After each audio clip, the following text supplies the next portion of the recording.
Alam niyo ba, lagi ko naririnig yung bugak-bugak. Ako, Diyos ko, napaka-humble ko na klaseng tao eh.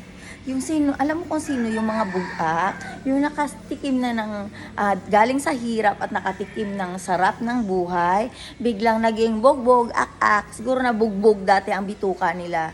Tapos nung nagkaroon sila ng pagkakataon na yumaman, doon naging bugbog, ak-ak, na kwak-kwak, ak-ak, ganon.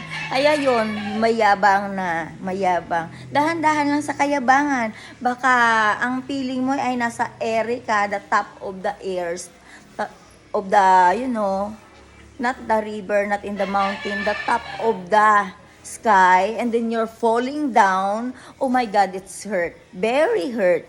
If you are rich right now, be humble.